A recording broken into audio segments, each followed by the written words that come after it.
Welcome back, Ultimate Seattle Sports Show. I'm having fun today. I have fun every day, but you know when you can talk chicken wings and Kirby and Moore. I mean, babies. Come on. Good hair. Babies. Great hair. Great hair. Not here and here, but great hair there. All right, time now for the top 5. Since the Seahawks are going to be hosting the Rams on Christmas Day, producer Joel, who's lived in Seattle for most of his life, has put together the top 5 things to do in the Seattle area during Christmas. Joel, the show is yours, my friend. This has become one of the hot. It's a thing. People love the top 5. Yes, they love the top 5. They love Joel. So take it away, Joel. Now I want chicken wings, though. I got it. Oh, man. Where do we go? We all do. Top 5 chicken wings is next. Yeah, where's the top 5 chicken wings in Seattle? We're doing that next. Anyway, number 5, we got Leavenworth. Oh. Because we got brats, kraut, beer, and Christmas lights. I mean, in the snow. It a lot of fun. beautiful. It is. It's a winter there. wonderland. It's like you've almost stepped into some Bavarian country and you're just experiencing Christmas. Yeah, and brats and beer, you can't go wrong there. I agree. I mean, it's a little bit of a drive from Seattle, but yeah, it's a perfect place to go, Joel. Then we'll go to number 4, Wild Lanterns at Woodland Park Zoo. You can also go to Point Defiance Zoo. They have a great display there. So there's plenty of light displays everywhere around the Northwest, but I really like the Woodland Park Zoo one. I've always wondered what the animals think of things like that. Like they have like all the Christmas lights there for that. They have zoo tunes. Like, do they get down with the zoo tunes, or like is this just like here come the humans like ruining my display once again? I can tell you, I've seen the penguins down in Tacoma start kind of getting a little dancey when the Christmas music's going. It's fun stuff, you know, in the aquarium, I think in Tacoma, but you don't see as many animals. It's a lot of lights, yeah. All right, let's go to number 3 then. The Lights of Christmas at Warm Beach Camp in Stanwood. I know it's a little far out, but I have. They reportedly have the largest light display in Western Washington, over 1 million lights. Yeah, I've gone a couple years. You know, I used to take my kids up there back in the day when they were much younger, and it's a drive-through thing, and it's always a huge line of cars, and you have to get sign up beforehand. You have to get a ticket and sign up in advance because it's so crowded every Christmas. But yeah, it's a lot of fun. A lot of people obviously come from Seattle to go way up to Warm Beach, north of Seattle, to visit it. So open gifts, eat Seahawks, and then go get your ticket. That's a busy day. I got it. I guess we're going to go off to number 2 then, the Space Needle. I have not thought about the Space Needle on Christmas, Joel. I'm going to be honest with you. I'll let him talk. Just next door to the Space Needle, so it's brought many years of joy for me to go over there. And recently they added the Seattle Christmas Market there, so you can go there and buy all things Christmas. I mean, the Space Needle all lit up is a beautiful thing. I have a really hot take, and I think this is going to get me in trouble with a lot of Seattleans. Well, just do it. But I'm going to go for it. Yeah. I think the Christmas tree on top of the Space Needle looks ridiculous. Oh, and it is. Oh, boy. And I think here's why. Oh, boy. Because it's not the right shape. The dimensions aren't right. It's a tiny, tiny, tiny little tree with a needle. And so I think that if it was like one, like if it kind of like all flowed together, it would look a lot better. But you just look from afar and you're like, what the heck is that little, like, just that tiny little thing on top of the Space Needle? I don't like it. If you even say anything about Mount Rainier, I'm coming over there. All right? You be careful over there, Ariel. No, I think it's its own unique thing, right? Something that's a little quirky that you just get used to, and that's we see at Christmas. It's almost like, I don't know if you know, have you ever heard the song, remember the song, Christmas in the Northwest? Yeah. Christmas in the Northwest. Like, it's a terrible song. Gift it's a terrible song. In green. Right, it's a terrible song, but we accept it every Christmas. So just like Ariel, you should embrace and accept the off-sized Christmas tree on top of it. It is off-putting. You're right. We do accept that song every Christmas. I don't know why. Northwest. All right, Joel. Number 1.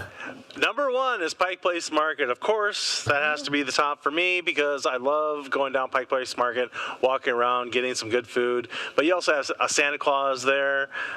Magic in the Market had their 30th anniversary last year. It reeks of Seattle. I love it.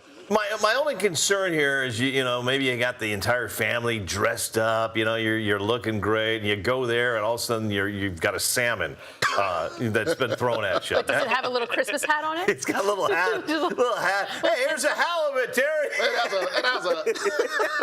It has a candy cane in its mouth. I think that's charming. I can't argue today. Usually I argue with you. No, this is a really hard list to argue with, especially number one. I mean, Pike Place is just such a delightful place around the holidays. And that kind of leads into the one that I think was a great thing that I did last Christmas. My wife and I went to the aquarium right next to Pike Place, and there is a Santa in the tank the whole month, I believe, of December. But this right here was Christmas. How is Santa delivering presents? He needs to have a cold plunge after all of that delivering that he's doing. So there he is in the tank. Chris, is that Jeff Renner? Yeah, our old King 5 meteorologist Jeff Renner used to do that. He used to do a forecast, but that's pretty cool. I loved it. It was so delightful.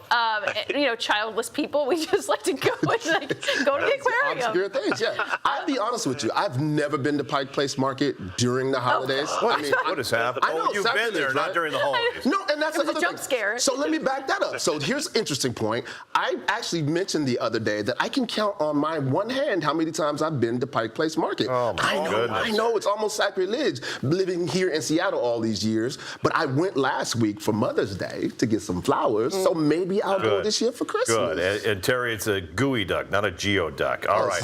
Ariel, you got one more? Also, hold the top tip for Terry on Pike Place Market: never go on the weekends. Go Monday, Tuesday, or Wednesday.